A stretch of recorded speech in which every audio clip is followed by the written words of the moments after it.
I'm with David Nachman, founder and managing attorney at NPZ Law. Welcome, David. Happy New Year. Happy New Year, Vijaya, and to all our listeners. Namaste, Adab, Sat Sri Akal, and Kem Cho. Right. Thank you so much for that. And of course, we are striding into the new year.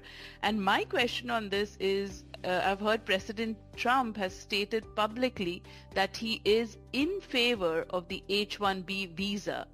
Now, what might this mean for the upcoming 2025 H-1B season?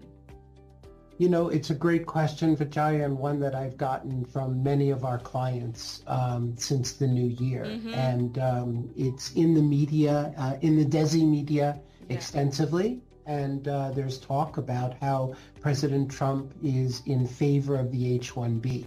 And it's kind of interesting. I think that what we really need to do is we have to unpack the issues. And the issues have to do with, I think, who's getting the H-1Bs.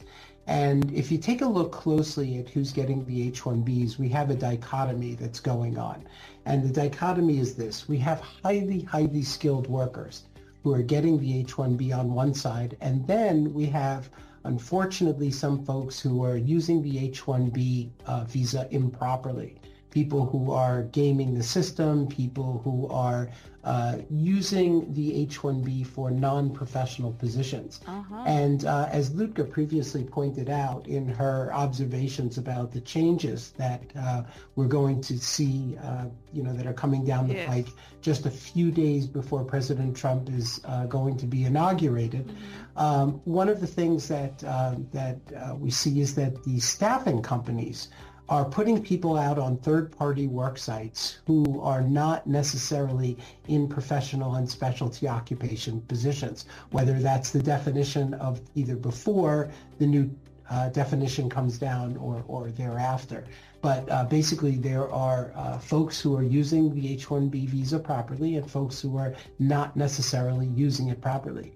So I think that what you end up seeing is you see a huge situation in the media where there is a call for people who are saying that the H-1B is being used to displace U.S. workers because lower wages are being paid to those individuals. And then you have these highly skilled workers who, for example, Elon Musk is saying, well, and Ramaswamy is saying, look, you got these individuals who are highly skilled and they should be getting the H-1Bs.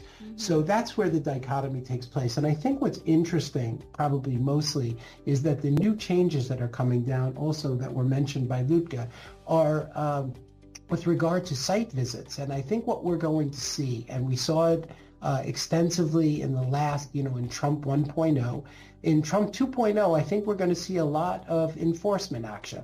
We're going to see the FDNS, the Fraud Detection and National Security section of the USCIS, are going to be doing, they're going to be doing what are called site visits on the H-1Bs. And so for those of our listeners who are engaged or involved in any way in either hiring H-1Bs or maintaining H-1Bs on their payroll, they're really going to want to know about making sure that they have public access files for each one of their H-1Bs and that they're paying their H-1Bs the proper federally mandated prevailing wage.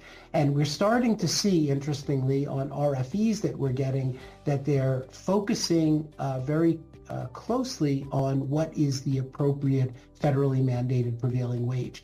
So our listeners, again, who are involved in the H-1B process are going to want to work very closely with competent legal counsel to ensure that the individuals are designating the proper SOC codes, paying the individuals the appropriate wage, and that there isn't any monkey business going on, because unfortunately monkey business is going to bring the house of cards down on these organizations because of these because of what we are predicting is going to be an uptake in the enforcement actions.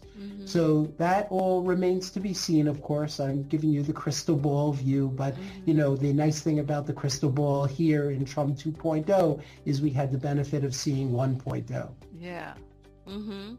Right. But we have to, it's high time that things got in order, and again, seems like we're on the right track with it all. Absolutely. And if any of our listeners, of course, have any questions about making sure that they're in full compliance with not only the U.S. immigration rules for the H-1B, but also the U.S. Department of Labor rules for the H-1B, they should feel free, of course, to reach out for us or, of course, their own legal counsel.